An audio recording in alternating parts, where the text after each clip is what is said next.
Internet ઉપર આ ભાઈને 5.5 લાખ વ્યૂઝ મળેલા છે. બરાબર, હાલો આપણે આના ઉપર રિએક્ટ કરીએ અને સમજવાનો પ્રયત્ન કરીએ. આજની મારી વાત ધ્યાનથી સાંભળજો, તમને ખબર પડશે કે દુનિયા કઈ હદે રાક્ષસી થઈ ગઈ છે. થઈ ગઈ છે. આ શબ્દો તમે કહીને પોતાની જાતને બચાવવા માંગો છો, એ વસ્તુ કહીને, કારણ કે તમે એવું માનવા માંગો છો કે પહેલા તો દુનિયા હારી હતી. બરાબર, મેં જે જોયેલી દુનિયા છે એ તો બહુ હારી દુનિયા છે, કારણ કે એની પાછળ આપણે કઈ જોયું જ નથી. ફાઇલ વાંચશો ને ત્યારે તમને ખબર પડશે કે આપણા નેતાઓ માત્ર ભ્રષ્ટાચાર કરે છે. માત્ર ભ્રષ્ટાચાર, આ કેટલું તમે કેઝ્યુઅલી વાત કરો છો. બરાબર, માત્ર ભ્રષ્ટાચાર જ કરે છે. ભ્રષ્ટાચાર કેટલા પ્રકારના હોય, શું હોય, કેટલી વસ્તુ હોય, એ આપણે કઈ સમજતા નથી. અને પહેલી વાત છે, આની અંદર ક્યાંય કહેવામાં ન થયું કે ભાઈ આપણા ભારતના લોકો જ ખાલી ભ્રષ્ટ હોય છે. આખી દુનિયામાં ઘણા બધા ભ્રષ્ટાચારીઓ હોય છે. પણ તમને એક વાત કહી દઉં, દુનિયામાં જે નંબર 1 સ્કેમર્સ લિસ્ટમાં કોઈનું નામ હોય ને તો દે આર ઇન્ડિયન્સ. આપણે સ્કેમર છીએ આખી દુનિયાના.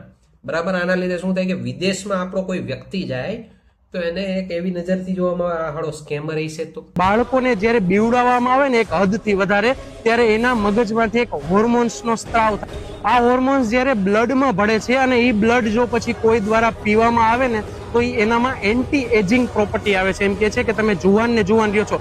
જ્યારે બાળકો હોય કે મોટા લોકો હોય એને ખૂબ ડરાવવામાં આવે તો 2 પ્રકારના હોર્મોન શરીરમાં રિલીઝ થાય છે. બરાબર, એક છે એડ્રીનાલિન અને એક છે કોર્ટિઝોલ. બરાબર, એડ્રીનો હોર્મોન કરીને તમે દેખાડી દીધું અને તમે હોર્મોનને જે હોર્મોન્સ બોલો છો. બરાબર, હોર્મોન્સ 2 હોય. બરાબર, અને 2 જ છે હોર્મોન્સ, એક છે એડ્રીનાલિન અને કોર્ટિઝોલ. અને આ ખાલી બાળકોમાં નહીં, દરેક વ્યક્તિમાં રિલીઝ થાય છે જ્યારે કોઈ પણ માણસ ડરી જાય છે ત્યારે. આનું ઈ વસ્તુ સાથે કોઈ સંબંધ નથી કે ભાઈ આનાથી માણસની, બરાબર, માણસ જુવાન રહી શકે.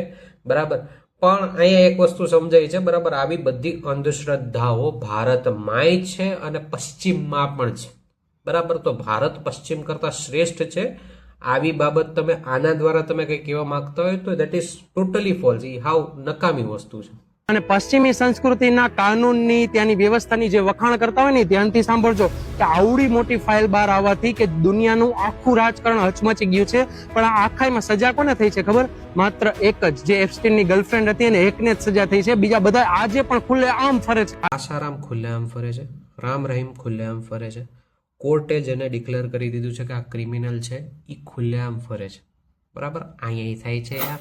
વાત એ છે કે ત્યાંની વ્યવસ્થા જેવી હોય તેવી, પણ ત્યાં એટલીસ્ટ છે વ્યવસ્થાના લીધે ઘણી બધી બાબતો બહાર આવે છે. અહીંયા ઘણી બાબતો બહાર ન થતી. રાજકોટની અંદર કેટલા લોકો, કેટલા બાળકો ગુમ થાય છે, અલગ અલગ જગ્યાએ બાળકો ગુમ થાય છે, અહીંયા થાય છે. બરાબર, અને ઈ ટાઈપની કમ્પેરિઝન નહીં કરો કે આની અંદર ઓછું થાય છે ને માં વધારે થાય છે. That is not the comparison. એના ઉપરથી થોડું કંઈ કમ્પેર કરવાનું હોય ક્યારેય. બરાબર, પણ એક વસ્તુ સમજજો, સમજવા લાયક વસ્તુ છે કે અમુક, બરાબર, પોપ્યુલેશનના અમુક ટકા લોકો હોય છે. બરાબર, મેં જે સમયે વાંચ્યું હતું એ સમય હતું કે 1% લોકો. બરાબર, અને એ ત્યાં સર્વે થયા હતા, ત્યાંથી ખબર પડી હતી કે 1% લોકો હોય છે પોપ્યુલેશનના, એ સાયકોપેથ હોય છે અને એ દરેક જગ્યાએ હોય છે.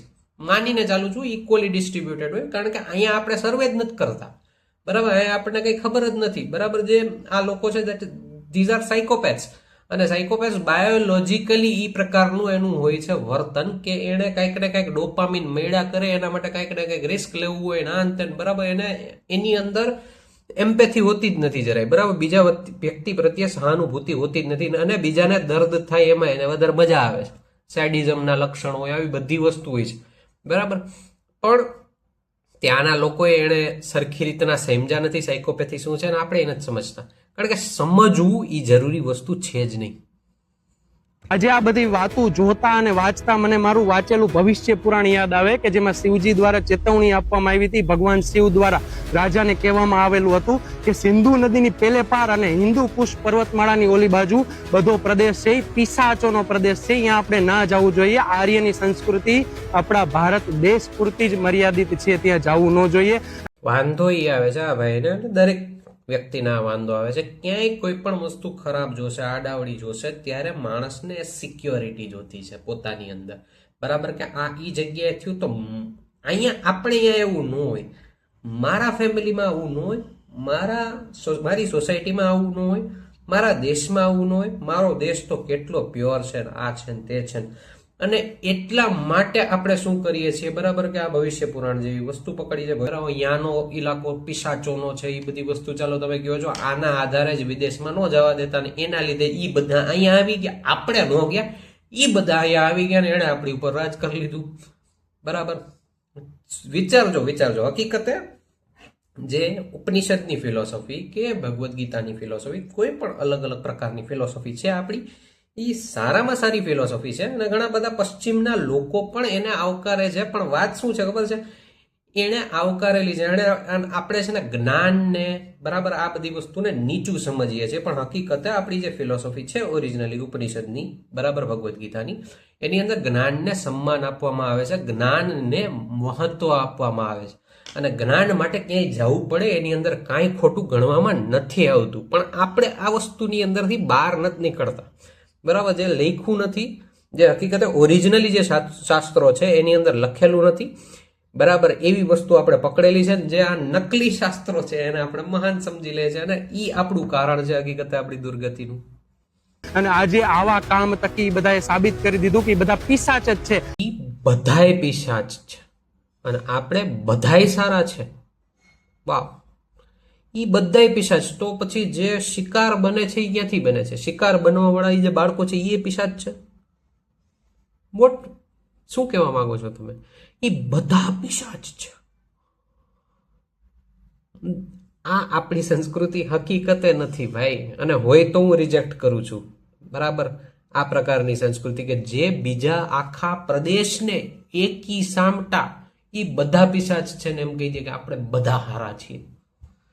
બરાબર, એનું ઊંધું જ થયું, આપણે બધા હારા જ છીએ, આપણે બધા બહુ હારા છીએ. આપણે જેવા છીએ એવા, પણ આપણે આજે પણ ભલે આપણે રોડમાં ખાડા હશે તો ચલાવી લેશું. મારું એક માનવું છે કે રાવણની લંકામાં, સોનાની લંકામાં રહેવા કરતા રામનું જંગલ વન સારું, રામના વનમાં રહેશું આપણે. અને રાવણ કઈ સાઈડ છે ને કઈ સાઈડ નથી એ તમે કયા આધારે નક્કી કરો છો? કારણ કે તમે એ જ વસ્તુના આધારે નક્કી કરો છો. કારણ કે આપણી સાઈડ તો રામવાળી જ સાઈડ હોય હંમેશા. બરાબર, આ જ વસ્તુ રાવણની ટીમમાં જેટલા હોય એને લાગતું હોય કે આપણી સાઈડ તો રામવાળી જ સાઈડ છે યાર. આપણો રાવણ નહીં, સોરી, આ આપણો રામ છે. તમને એમ હતું ને કે અમેરિકા સેફ છે. અમેરિકામાં દર વર્ષે 4.6 લાખ બાળકો ગુમ થાય છે અને જાય છે ક્યાં? આ આઇસલેન્ડ ઉપર. આપણી દેશની વસ્તી અમેરિકા કરતા 4 ગણી છે. આપણે કેટલા ગુમ થાય છે? 96,000. હું એમ નથી કહેતો આંકડો નાનો છે, આ આંકડો પણ મોટો છે, એટલા ન થવા જોઈએ. પણ આપણે હજી અહીંયા સંસ્કૃતિ છે, ધર્મ છે, આપણા પાડોશી પણ આપણા બાળકોનું ધ્યાન રાખે છે. આપણે બારે જો આપણા ધર્મ, આપણા સંસ્કૃતિ, આ બધી વસ્તુ અહીંયા સારી હોય તો પછી પાડોશીએ જો ધ્યાન રાખતા હોય તો પછી આ 96,000 ક્યાંથી થઈ જાય? વિચારજો. તો આટલાય ન થવા જોઈએ ને, નો થવા જોઈએ ને આટલાય. અને ત્યાં ધર્મ નથી, અધર્મ છે અને વિનાશ જ છે એમ સમજી લ્યો. અને છેલ્લે માત્ર એટલું કહીશ કે પૈસા ઓછા હશે ને તો ચાલશે, નથી જવું ચંદ્ર ઉપર, નથી જવું મંગળ ઉપર, પણ બાળકોમાં સંસ્કાર હોવા બહુ જરૂરી છે. એ ધર્મ હોવો બહુ જરૂરી છે. બાળકોમાં ધર્મનું, સંસ્કારનું સિંચન કરજો. ભલે પૈસા નહીં હોય તો ચાલે. આ જ ધર્મ છે જેના લીધે આપણે ગુલામ બનેલા હતા. બરાબર, હું અહીંયા બાય ધ વે કહું છું, કોઈ ધર્મનું ઓલું નથી કહેતો, પણ ધર્મનું જે સ્વરૂપ આપણે માનીએ છીએ, સાચું માનીને ચાલીએ છીએ, હું એની વાત કરું છું. આ ધર્મની અંદર જેટલી કુપ્રથાઓની બધી વસ્તુ છે એ ઘણા બધા સંતો મહાત્માઓએ દૂર કરવાની જરૂર પડી છે. બરાબર, બાકી એ બધી વસ્તુ દૂર થઈ જાય તો આપણો ધર્મ હકીકતે મહાન છે. પણ આ બધી વસ્તુઓ હોવાને લીધે જેને તમે ધર્મ કહો છો મોસ્ટલી એના લીધે જ આપણે ગુલામ બન્યા છે, પહેલી વાત છે. અને બીજી વસ્તુ કે ત્યાં ધર્મ નથી, ત્યાં અધર્મ છે, આવી માનસિકતાના લીધે દુનિયામાં યુદ્ધ ઘણા બધા થયા છે. બરાબર, કે ઓલા બધા હારા નથી, આપણે હારા છીએ.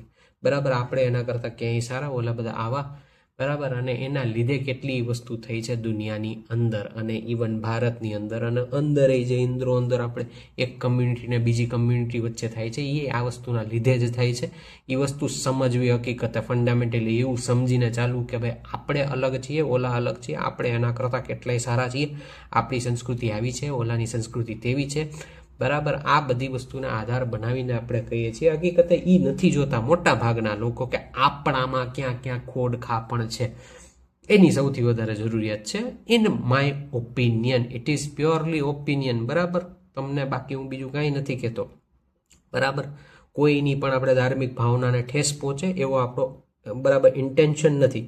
હું ખાલી આના દ્વારા બરાબર એક એજ્યુકેટેડ ઓપિનિયન આપવા માંગુ છું.